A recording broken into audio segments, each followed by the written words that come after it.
আসসালামু আলাইকুম। প্রিয় শিক্ষার্থীরা, কি অবস্থা সবার? আজকে আমরা বিজ্ঞানের ৩য় অধ্যায় নিয়ে আলোচনা করা শুরু করব। এটা হচ্ছে ব্যাপন, অভিস্রবণ এবং প্রস্বেদন। এই যে টপিক ৩ টা, এই ৩ টা টপিক তোমার আ ভবিষ্যতে প্রত্যেকটা ক্ষেত্রে কিন্তু কাজে লাগবে। তুমি হয়তো অলরেডি এটা সম্পর্কে অবগত আছো, অলরেডি হয়তো পড়েছ। এবং আমরা কিন্তু লাইভ ক্লাসেও এই সম্পর্কে বিস্তারিতভাবে আলোচনা করেছি। আমরা লাইভ ক্লাসে কিন্তু অ্যানিমেশনের সাহায্যে সম্পূর্ণ টপিকটা কভার করার চেষ্টা করেছি এবং তোমরা সবাই কিন্তু সেটা দেখেছো এবং বুঝেছো। এখন আমরা এ পর্যায়ে ব্যাপন এবং একই সাথে আমরা ব্যাপনের গুরুত্ব এবং অভিস্রবণ এই টপিকগুলা এখন আমরা ক্লিয়ার করার চেষ্টা করব জাস্ট এই একটা লেকচারে। এবং অভিস্রবণের গুরুত্ব পর্যন্ত এতটুকুই আমরা আ এখানে পড়ানোর ট্রাই করব এবং তারপর থেকে আমরা এই যে খনিজ লবণ এবং পানি শোষণের ওইটায় যাব। তো ১ম লেকচারে তোমরা এতটুকু পাবে। তো ১ম এ আমরা চলো শুরু করা যাক যে ব্যাপন এই জিনিসটা আসলে কি? ঠিক আছে? ব্যাপন জিনিসটা কি? এটা আমরা চলো একটু দেখার ট্রাই করি। ব্যাপন জিনিসটা হলো মূলত হচ্ছে তোমার আ এটা ঘনত্বের উপর ডিপেন্ড করে। ঠিক আছে? বেশি ঘনত্বের দিক থেকে ঠিক আছে? বেশি ঘনত্বের দিক থেকে কোথায় যাবে বলো তো? কম ঘনত্বের দিকে যাবে।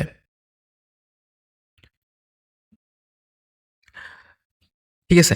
এইটাই হচ্ছে ব্যাপন। তো কি যেতে পারে বেশি ঘনত্বের দিক থেকে কম ঘনত্বের দিকে? একটা হচ্ছে তোমার কঠিন পদার্থ যেতে পারে, একটা হচ্ছে তোমার তরল পদার্থও যেতে পারে এবং আরেকটা হচ্ছে তোমার গ্যাসীয় বা বায়বীয় পদার্থও যেতে পারে। বোঝা গেল? এই ৩ ধরনের পদার্থই কিন্তু কি হয় বলতো? ব্যাপন হয়। তো আশা করি বুঝতে পারছো যে বেশি ঘনত্বের স্থান থেকে কম ঘনত্বের স্থানের দিকে ছড়িয়ে পড়া। এখন চলো আমরা আ আরেকটা জিনিস বুঝি। এটা এটা কিসের মাধ্যমে হয়?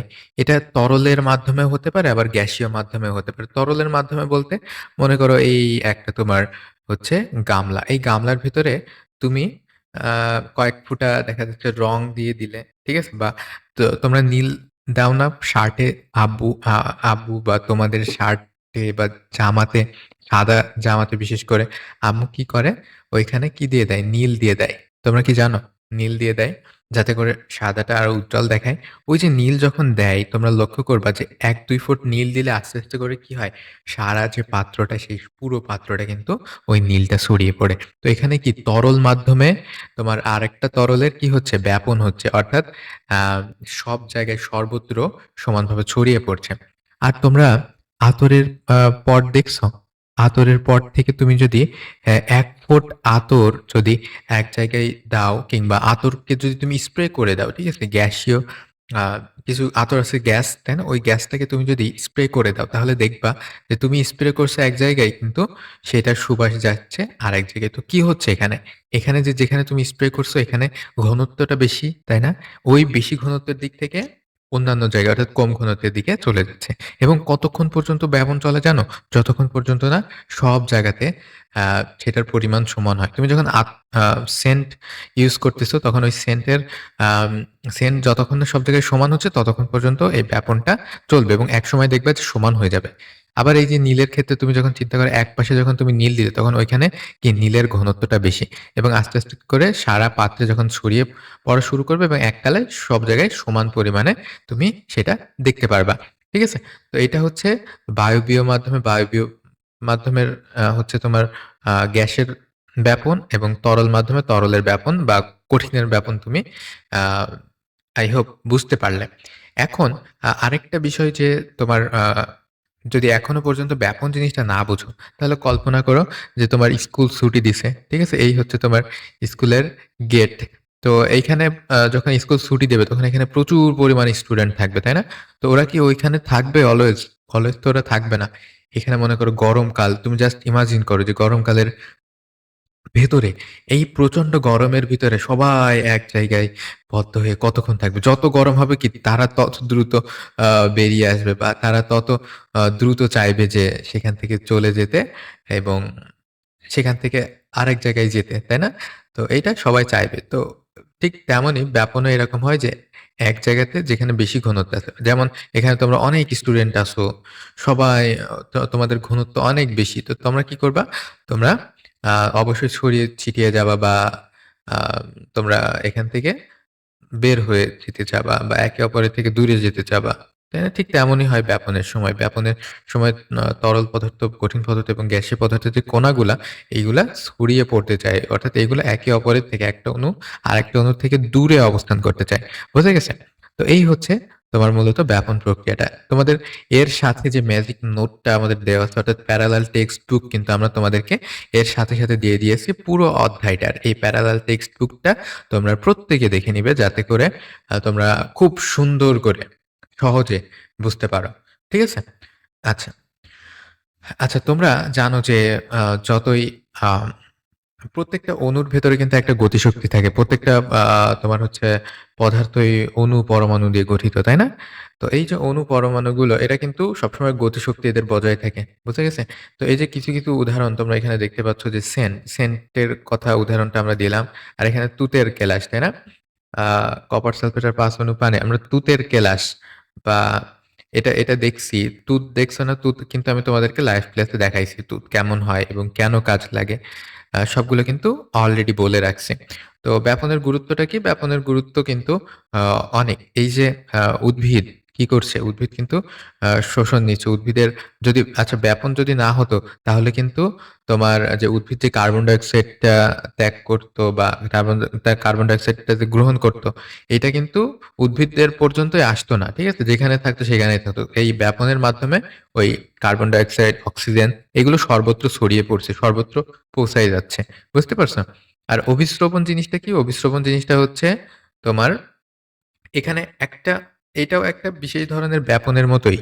কিন্তু এখানে একটা তোমার ফারাক আছে। তোমার ব্যাপনে কি হচ্ছে? এই যে সরাসরি ছড়িয়ে পড়ছে। কিন্তু অভিস্রবণের ক্ষেত্রে যেটা দেখা যায়, সেটা হচ্ছে তোমার এই যে মনে করো একটা পাত্র থাকবে, পাত্রের ভিতরে একটা অর্ধবৃত্ত পর্দা থাকতে হবে। অর্থাৎ ব্যাপনের ক্ষেত্রে অর্ধবৃত্ত পর্দা লক্ষ্য করা যায়। ঠিক আছে? অভিস্রবণের ক্ষেত্রে।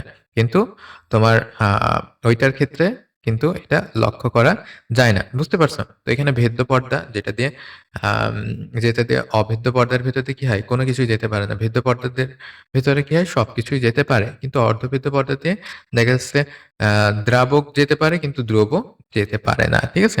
একটা ছাঁকনির মতো কাজ করে আরকি। এনিওয়ে চলো আমরা একটু অ্যানিমেশন দেখে বুঝে আমরা এই ক্লাসটা এখনই শেষ করছি। তো দেখো ডিফিউশনটা কেমন হয় Let's আসলে? take a container দেখো with oxygen molecules.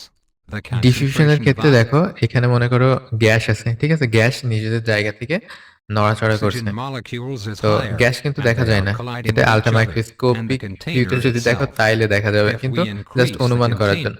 এইবার কি করলাম? ওই গ্যাসগুলোকে একটা বড় মনে করো পাত্রের ভিতরে রাখলাম। তাহলে কি size, হবে? the গ্যাসগুলো কি হবে জানো? molecules start ওই যে বড় পাত্রের পুরো পাত্রটা ওই moving gas towards the empty ছড়িয়ে যাওয়ার ট্রাই করবে। দেখো পুরো space পাত্রটা from its high gas to low ছড়িয়ে যাওয়ার concentration. ট্রাই করবে। এবং কি হচ্ছে এখানে যেখানে আগে গ্যাসটা ছিল, ঠিক আছে? এই যে আগে The container গ্যাসটা যেমন ছিল এখানে কি এদের গ্যাসের ঘনত্ব বেশি অর্থাৎ কম জায়গায় অনেক গ্যাস আছে। এইবার size, তারা কি the করবে? এই molecules start গ্যাসগুলা moving ছড়িয়ে towards ছিটিয়ে the empty বিভিন্ন space জায়গায় from চলে its যাবে। high তার to মানে কি low বেশি ঘনত্বের concentration. দিক থেকে কম With ঘনত্বের passing of দিকে time, these চলে যাচ্ছে। molecules are এগুলো likely ধরে to now attain oxygen some molecule. kind of তো এই যে equilibrium বেশি and ঘনত্বের দিক থেকে occupy কম the ঘনত্বের entire দিকে চলে space যাচ্ছে, in the container. এটাকেই কি বলা হচ্ছে? এটাকেই বলা হচ্ছে This ব্যাপন। বুঝা গেছে? mechanism of এবং molecules কতক্ষণ পর্যন্ত spreading চলবে from এই a ব্যাপন high প্রক্রিয়াটা? concentration যতক্ষণ পর্যন্ত area না to a low সর্বত্র concentration সমান area হবে। is called অর্থাৎ সবাই diffusion. যতক্ষণ না সর্বোচ্চ Diffusion দূর works the same অতিক্রম way on করবে liquid ততক্ষণ medium পর্যন্ত। also. ঠিক আছে? এখন তুমি চাইলে এই ২ টাকে যেকোনো ২ টা পাত্রকে একটু সংযোগ করেও দেখতে পারো। তারপরেও কি হবে? ওই যেখানে সংযোগ করছো, Let's ওই take two স্থান দিয়েও travel কিন্তু from আল্টিমেটলি water ব্যাপন and let প্রক্রিয়াটা হবে। ঠিক আছে? দেখো এই যে তোমার পাত্র, এই পাত্রের ভিতর the দিয়েও container. ব্যাপন You প্রক্রিয়া will হবে। observe that এখানে আমি কিছু যদি sugar ছাড়ো, তুমি এখানে molecules যদি will চিনি travel ছেড়ে দাও, towards the তাহলে কি second হবে? ওই container চিনিটা through the এই tunnel. পাত্র থেকে And ওই over পাত্রে ছড়িয়ে যাবে time, এবং in the একসময় কি হবে? taste, ২ পাত্রেই চিনির পরিমাণ কিন্তু সমান হবে। তো বুঝতে পারছো? এই হচ্ছে তোমার ব্যাপনের যে মেইন আ থিমটা সেটা। এখন অভিস্রবণের কথা তুমি যদি বলো, অভিস্রবণের the ক্ষেত্রে তোমার membrane. একটা অর্ধভেদ্য পর্দার প্রয়োজন হবে। ঠিক আছে? এখানে চলো আমরা অভিস্রবণ এটা একটু দেখতে চাই। Like a water-filled container এই যে separated by a অভিস্রবণ, semi-permeable membrane. তোমার অভিস্রবণের ক্ষেত্রে কি হয় জানো? অভিস্রবণের ক্ষেত্রে And একটা over time, এক্সট্রা পর্দা attains লাগে। same আচ্ছা, এই concentration of ব্যাপন sugar প্রক্রিয়াটা যদি molecule in তোমরা both বুঝতে পারো, ঠিক containers. আছে? যারা বুঝেছো একটু Let's ইয়েস take a লেখো। water-filled ওকে? container আর এই যে separated by a অভিস্রবণ প্রক্রিয়ার semi-permeable. ক্ষেত্রে কি হবে? অভিস্রবণ প্রক্রিয়ার ক্ষেত্রে তোমার একটা অর্ধভেদ্য পর্দা থাকবে। অর্ধভেদ্য পর্দা মানে কি? এর ভেতর দিয়ে কি যাবে বলো তো? এর ভেতর দিয়ে তোমার দ্রাবক যাবে। দ্রাবক মানে কি? না, আমি কিন্তু সব ডিটেল পড়াইছি। দ্রাবক মানে হচ্ছে তোমার পানি, আর ধ্রুব মানে হচ্ছে চিনি বা অন্যান্য অণু, ঠিক আছে? Membrane. তো Water এই যে মেমব্রেন molecules বা are semi diffusing permeable across বা the হচ্ছে membrane. অর্ধভেদ্য যে Let's পর্দা, add এই some পর্দার sugar molecules to ভেতর the right দিয়ে compartment. দ্রাবক Bigger খুব sugar সহজে যাতায়াত molecules করতে পারবে, cannot কিন্তু diffuse across এই the যে membrane, making তোমার the দ্রব, solution in the দ্রব right বলতে কি? যেটা compartment মেশানো হচ্ছে, hypotonic এখানে মনে করো as দ্রব compared হচ্ছে to the চিনি, left এই compartment. চিনিটা কিন্তু Sugar আর যেতে molecules পারবে না। prevent the water molecules তো to এখানে diffuse তাহলে to the কি left ঘটবে? compartment. চিনি তো যেতে পারছে না, তাহলে কি ঘটবে জানো? তাহলে তোমার যেখানে শুধু দ্রাবক আছে, এই Water দ্রাবকটা molecules from left দ্রবের compartment দিকে are যাবে। allowed to অর্থাৎ এখানে ঘনত্ব কোথায় বেশি বলো তো? এখানে অবশ্যই ঘনত্ব বেশি তোমার যেখানে চিনি মিশ্রিত আছে, এখানে ঘনত্ব বেশি, তাই না? তো এখানে যেহেতু ঘনত্বটা তোমার বেশি, এখানে চিনির অণু আবার তোমার ওই পাশে যেতে পারবে না, কারণ এখানে অর্ধভেদ্য পর্দা আছে, আর চিনি হচ্ছে তোমার দ্রব, এবং দ্রব পদার্থ কি ওই পাশে যেতে পারবে না, কিন্তু আবার দ্রাবক এই পাশে কিন্তু আসতে পারবে। এই কারণে দ্রাবকটা তোমার এই পাশে আসবে। কোন পাশে আসবে? নিম্ন ঘনত্বের এই স্থান থেকে এই উচ্চ ঘনত্বের স্থানের দিকে। diffuse এবং to the নিম্ন right ঘনত্বের compartment স্থান থেকে যখন results উচ্চ in ঘনত্বের rising স্থানের the দিকে water level. যাবে, তখন কি This হবে? process in এই which molecules of a স্থানটার কি solvent হবে? tend এর to যে pass লেয়ার বা through a এর যে লেভেল semi-permeable বা membrane উচ্চতা পানির, from সেই পানির hypotonic উচ্চতাটা solution to a বৃদ্ধি পাবে, ঠিক আছে? hypotonic solution আর নিম্ন in ঘনত্বের order to স্থানের make the এখানে concentration এই on যে both sides পানির as যে close as উচ্চতা, সেটা possible is called কি হবে? osmosis. নিচে নেমে যাবে, কারণ এখানকার পানি এখানে চলে আসছে। বুঝা গেছে? এইটা হচ্ছে তোমার অভিস্রবণ। তো অভিস্রবণের ক্ষেত্রে কি কাজে লাগছে? কি কাজে লাগছে বললাম? অবশ্যই একটা অর্ধবেদ্য পর্দা থাকতে হবে ওইটার ভেতরে, ঠিক আছে? এবং অর্ধবেদ্য পর্দার ভেতর থেকে কি হচ্ছে? হালকা দ্রবণ, অর্থাৎ কম ঘনত্বের দ্রবণ থেকে বেশি ঘনত্বের দ্রবণের দিকে চলে যাচ্ছে। এবার দেখো উদ্ভিদের পানি এবং খনিজ লবণ শোষণ প্রক্রিয়াটা কিভাবে হয়? এটা কিন্তু তোমার উদ্ভিদের পানি আহ সক্রিয়ভাবে শোষণ করতে পারে, উদ্ভিদ নিষ্ক্রিয়ভাবে শোষণ করতে পারে। এই সবই কিন্তু আমাদের এই প্যারালাল টেক্সট বুকে খুব সুন্দর করে বুঝিয়ে, বুঝিয়ে আলোচনা করা হয়েছে। তোমরা এটা কালেক্ট করে নিবে।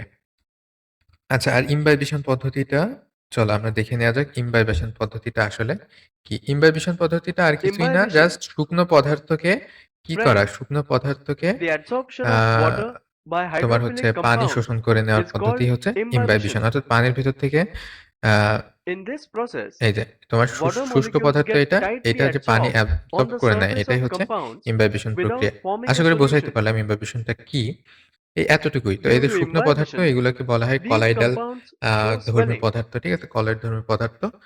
এর কাজ It is হচ্ছে a common a observation that পানিকে during শোষণ rainy করে নেওয়া। season, তো এই সবই কিন্তু আমাদের যে টেক্সট বুক আছে, প্যারালাল টেক্সট বুক, এইখানে খুব সুন্দর করে আমরা আলোচনা করে দিয়েছি। তোমরা প্যারালাল টেক্সট বুকটা একটু কষ্ট করে, একটু মজা করে পড়ে নিবা, ঠিক আছে? তো এখানে আমাদের সবই কিন্তু বিস্তারিতভাবে আলোচনা করা হবে এই অধ্যায়ে। আর প্রস্বেদন মানে কিছুই না, তোমার হচ্ছে পাতা থেকে কি হওয়া? বাষ্প হয়ে যাওয়া পানি, ঠিক আছে? উদ্ভিদ কিন্তু সব পানি ব্যবহার করে না। উদ্ভিদ ব্যবহার করে মাত্র 1% পানি। আর 99% পানি কি উদ্ভিদ প্রস্বেদন প্রক্রিয়ায় আ বায়ুমণ্ডলে বের করে দেয়, এবং এই যে পানি বের করে দেয়, এটাও কিন্তু কোথায় ভূমিকা রাখে? তোমার হচ্ছে বৃষ্টিতে ভূমিকা রাখে। এইজন্য বলা হয় যেখানে উদ্ভিদের পরিমাণ বেশি, সেখানে কি হয়? বৃষ্টি বেশি হয়। এজন্য বলা হয় গাছ লাগাতে, যাতে করে বৃষ্টি বেশি হয়। বুঝা গেছে? আচ্ছা। এবার আমরা সামনের ভিডিওগুলোতে সবগুলো অধ্যায়, প্রত্যেকটা পার্ট, ঠিক আছে? খুব ভালো, ভালো করে আ ডিটেইল জেনে বুঝে আলোচনা করব। তো ভালো থেকো সবাই। খোদা হাফেজ।